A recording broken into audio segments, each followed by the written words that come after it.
हम अंतरिक्ष की तरफ देखकर हमेशा यही सोचते हैं कि अंतरिक्ष ही हमारे लिए सबसे बड़ा रहस्य है, जबकि हमारी पृथ्वी पे ही मौजूद समुद्र के बारे में हम कुछ भी नहीं जानते हैं। एक वैज्ञानिक दावे में ये कह गया था कि इंसान समुद्र को अब तक केवल 5% ही जान पाया है, लेकिन समुद्र को जानने की इंसानी पहल लगातार जारी है और इसी के दौरान काफी बार स्कूबा डाइवर्स को ऐसा कुछ मिलता है जो कि उन्हें चौंका देता है। आज हम बात करेंगे ऐसे ही 10 शॉकिंग डिस्कवरीज की। Number 10, shipwreck of San होजे।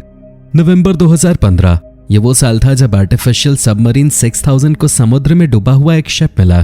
यह शिप था सैन होजे का। सैन होजे को खोया हुआ मान लिया गया था। सैन होजे समुद्र में लगभग 6 किलोमीटर की गहराई पे अमेरिका के वुडहोल ओशियनोग्राफिक इंस्टीट्यूट को मिला था। दोस्तों, अब आप ये सोच रहे होंगे कि सैन होजे इतना ज्यादा पॉपुलर क्यों था। ऐसा इसलिए क्योंकि ये अपने समय का सबसे बेहतरीन शिप था जो कि अमेरिका से लड़ाई में कैरेबियन सागर में डूब गया था। 1708 में जब यह डूबा तब इसमें लगभग $20 बिलियन का खजाना रखा हुआ था। यही कारण था कि इस शिप को ढूंढने के लिए इतनी मेहनत की गई। हालांकि सभी लोग इस शिप को भूल चुके थे, तब कोलंबिया के हिस्टोरियन और ऑथर गैब्रियल गार्सिया ने इसके बारे में लिखा और सभी को इसके बारे में पता चला। आज यूएस, स्पेन और ब्रिटेन तीनों के बीच ये शिप विवाद की वजह बना हुआ है। थेनिस हेरेक्लियन। अटलांटिस के बारे में हम सभी जानते हैं। ये एक मिथिकल आइलैंड है जिसके बारे में माना जाता है कि यह समुद्र में डूब गया था, लेकिन हम ये नहीं जानते कि ये रियल में एग्जिस्ट करता भी है या नहीं। लेकिन एक शहर है जो कि आज से 1000 साल पहले डूब गया था और एग्जिस्ट भी करता है। इस शहर का नाम है थोनिस हेरेक्लियन। साल 2000 में कुछ एक स्कूबा डाइवर्स ने समुद्र में रैंडम तरीके से ढूंढने की कोशिश की और उन्हें ये मिला। बाद में बड़ी बड़ी मशीनों के साथ इस शहर को तलाशा गया। हालांकि अभी इसे पूरी तरह से एक्सप्लोर नहीं किया जा सका है। यह उम्मीद की जा रही है कि आने वाले समय में यह किया जा सकेगा। यह शहर इजिप्शियन कल्चर पर बेस्ड है। Number 8, giant jellyfish. United kingdom में जब 2 डाइवर समुद्र में उतरे तब उन्हें अंदाजा भी नहीं था कि उन्हें आगे क्या मिलने वाला है। समुद्र में गहराई में जाने के बाद उनका सामना हुआ आज तक की सबसे ज्यादा बड़ी जेलीफिश से। ये जेलीफिश लगभग 1 मीटर लंबी थी और अंदाजा लगाया जा रहा है कि ये तकरीबन 35 किलोग्राम की थी। डैन एबर्ट और लिजी डेली नाम के 2 स्कूबा डाइवर्स व्हाइट शार्क के कुछ अच्छे स्नैप्स लेने पानी में उतरे थे, लेकिन उनके हाथ जो लगा उसे देखकर वो पूरी तरह से हैरान रह गए। जब लिजी डेली ने पहली बार जेलीफिश को देखा तब वो डर गई, लेकिन डरने जैसा कुछ था नहीं, क्योंकि ये जेलीफिश बहुत ज्यादा हम्बल होती है। ये बिल्कुल भी खतरनाक नहीं होती। ये क्या, जेलीफिश के किसी भी प्रजाति को आज तक किसी पे हमला करते हुए नहीं देखा गया है। Number 7, under water river.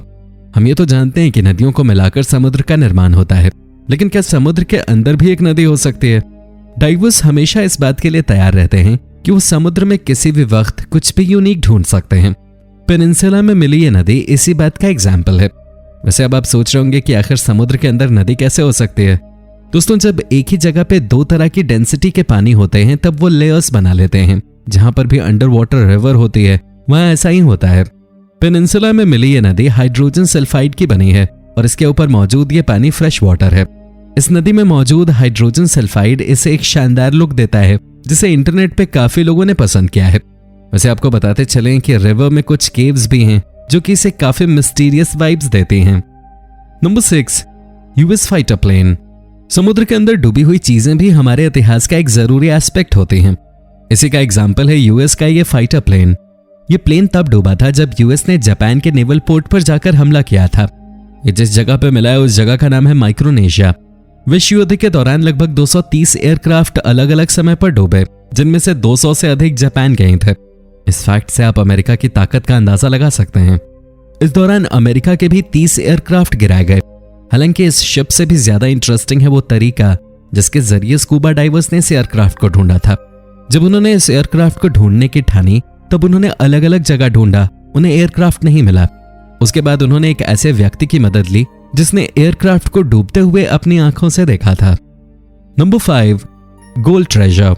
हम हमेशा ये सुनते आए हैं कि समुद्र के अंदर बहुत सारा खजाना छुपा हुआ है, लेकिन ये खजाना है कहाँ? इस बात का जवाब तो ज़्वीका फेयर ही दे सकते हैं। ये और इनकी टीम इजराइल के तट के पास स्कूबा डाइविंग कर रहे थे, तभी उन्हें 2000 गोल्ड कॉइन्स मिले। हैरानी की बात यह है कि जिस जगह ज़्वीका को ये कॉइन्स मिले वहां वो पहले भी डाइविंग कर चुके थे। डाइविंग के वक्त उन्हें कुछ चमकता हुआ दिखा। उन्हें लगा शायद चॉकलेट का कवर है, लेकिन जब उन्होंने पास जाकर देखा तो सोने के कई सिक्के उन्हें लगातार मिलते ही गए। उसके बाद वो अपनी टीम को लेकर आए और लगभग 2000 गोल्ड कॉइन्स लेके गए। Number 4, Yonaguni Jima city ruins. अगर आपको समुद्र में शहरों के मिलने वाली कहानियां अच्छी लगती हैं तो इस पॉइंट को ध्यान से सुनिएगा। ये एक रियल घटना है जिसके दौरान डाइवर्स को योनागुनी-जिमा नाम का एक शहर समुद्र के अंदर मिला। 1996 में जापान के समुद्र के पास मिले इस शहर के बारे में कोई कुछ भी नहीं जानता था। शहर के खंडहर लगभग 5000 साल पुराने हैं और इनमें बड़े मैदान हैं, मंदिर हैं, पिरामिड हैं और ये सब सड़कों से जुड़े हुए हैं। ऐसा माना जा रहा है कि ये शहर पैसिफिक सिविलाइजेशन द्वारा छोड़ा गया हो सकता है और तो और इसे अटलांटिस से भी जोड़कर देखा जा रहा है। हालांकि अमेरिका और जापान के समुद्री तटों से कुछ दूरी पर मिले ये 5000 साल पुराने अवशेष किसी एडवांस्ड सभ्यता को इंडिकेट कर रहे हैं। Number 3, the Orda cave. Scuba divers को डाइविंग करना जितना पसंद होता है उससे कहीं ज्यादा पसंद होता है उन्हें समुद्र में केव्स को एक्सप्लोर करना। हालांकि ये काफी खतरनाक भी हो सकता है, इसलिए अक्सर इसे डाइवर्स करने से बचते हैं। लेकिन कई बार केव्स में उन्हें लाइफ टाइम अचीवमेंट भी मिल जाती है।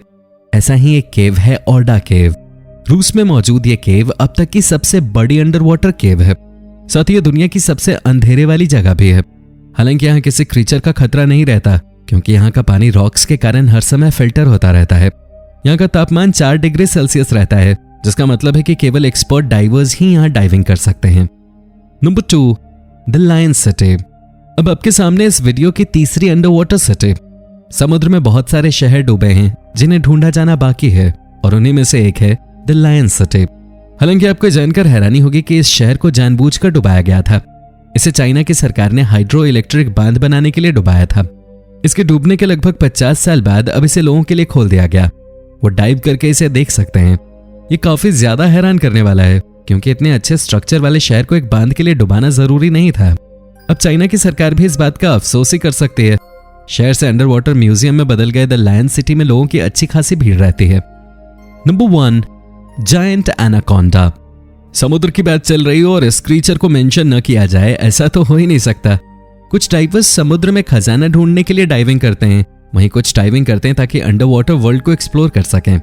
इन्हीं में से एक है बार्टोलेमो बोव। बोव को समुद्र में शार्क के साथ तैरते हुए वीडियोग्राफी करना काफी पसंद है। हालांकि एक बार बार्टोलेमो का सामना एनाकोंडा से हुआ और वो हैरान रह गए। ब्राजील की नदी में स्कूबा डाइविंग करते हुए बोव को यह अंदाजा तो था कि उनका सामना एनाकोंडा से हो सकता है, लेकिन उन्हें यह अंदाजा नहीं था कि उनका सामना दुनिया के सबसे बड़े एनाकोंडाज में से एक से हो जाएगा। 200 किलोग्राम का ये 23 फीट लंबा एनाकोंडा था। बोव के पूरे क्रू के लिए काफी डरावना था। हालांकि हैरानी की बात यह है कि एनाकोंडा काफी ज्यादा फ्रेंडली था और उसने किसी को नुकसान नहीं पहुंचाया। तो दोस्तों, ये थी समुद्र में मिली कुछ हैरान कर देने वाली डिस्कवरीज। अब इनमें से किस डिस्कवरी ने आपको सबसे ज्यादा हैरान किया, कमेंट करके जरूर बताएं।